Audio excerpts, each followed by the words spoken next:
Hey everyone.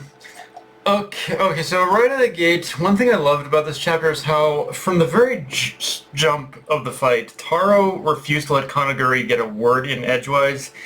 In fact, this feels like the most psychological we've seen Taro fight as throughout like fighting Kanaguri, he's targeting very specific pain points he knows is going to piss Kanaguri off, like destroying his camera, interrupting one of his monologues. Like these are very targeted actions meant to drive him insane because in doing so, Kanaguri is more likely to slip up and leave himself more open, as seen throughout the chapter. Like Kanaguri is the type of character who is very much at home when he's in his element. So if you take that element away, then he will go insane. And the insanity, even though it's something you almost want to avoid, in this case, when going up against someone like Taro, it kind of almost evens the playing field as well. And I really like that. Or at least that's how it was happening until he got his hands on a smartphone, which, yeah, is when the tables started to turn. But again, I love how psychologically Taro was playing it. It was a really clever way in order to fight against Kanaguri. I also really liked a lot of the panel work throughout this fight. I think my favorite being the scene in the library when you see the split panels of Taro and Kanaguri walking step by step alongside each other on different sides of a bookshelf, and then cutting to the two other split panels of seeing their eyes meeting before Taro basically reaches through the bookshelf to grab onto Kanaguri and flip him over.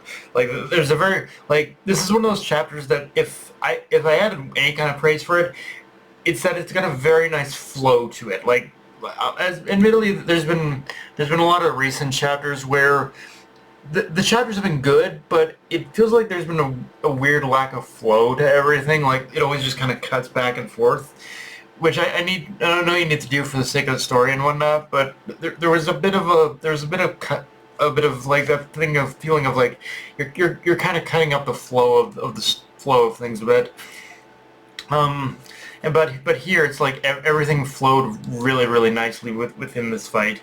Um, Now, with all that said, I do want to draw attention to a certain moment at the beginning of the chapter where Kanaguri is goading Akira into attacking him, but then Taro immediately jumps in to protect her, kicking off the rest of the fight. And this is one of those small moments within the chapter that really shows just how much Raylan's death has kind of haunted Taro as much as it was breaking for it for Akira to first learn about her aunt's death.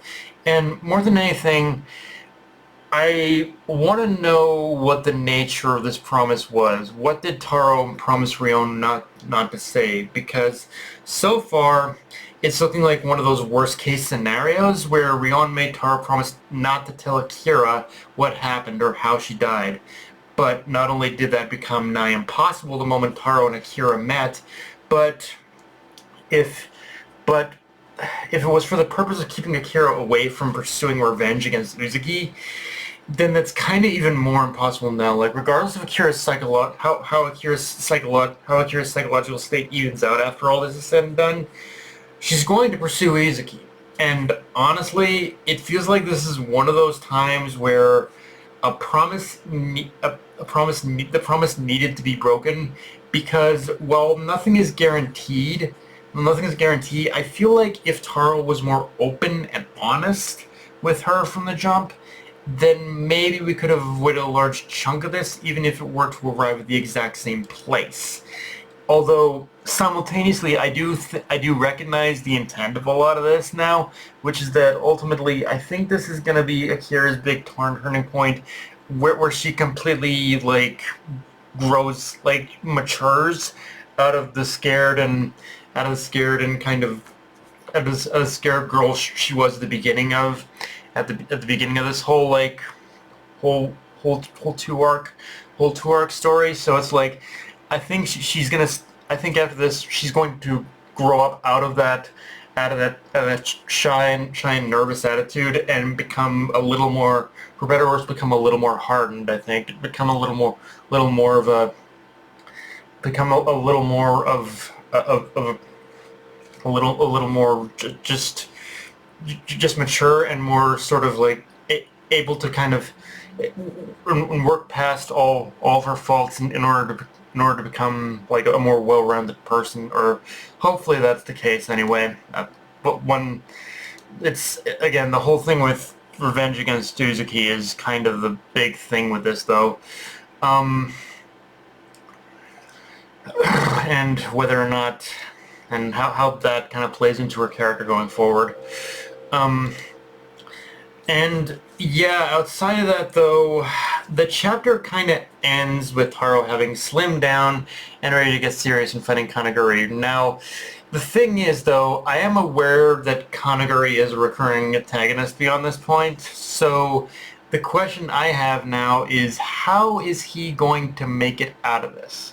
And the fact that we haven't seen and I will say this, the fact that we haven't seen Club Jam in a while is kind of concerning and makes me think that however the fight ends with Kanaguri, Club Jam is going to instantly come in, swoop in to completely flip the table and everything, and be the escape route that Kanaguri uses to flee. Like, I especially started to feel like this is likely going to be the case when we got that color page of seeing Shinin head towards Taro and Akira. Like, it's the classic case of surrounding the bad guy only for someone else to show up for means to escape, and I feel like that's what's likely to happen here, but of course not before Taro really gets his licks in on Kanaguri, which, yeah, if the fight in this chapter was just the appetizer, then the main course is about to get brutal, and again, I'm here for it, especially if it's a beatdown on Kanaguri. Like, yeah, I'm sorry, just seeing that guy get his ass whipped is just entertaining every single time I see it. It just is.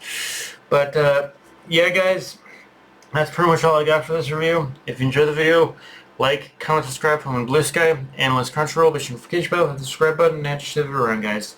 Dark Knight of a Night signing off. Later, everyone.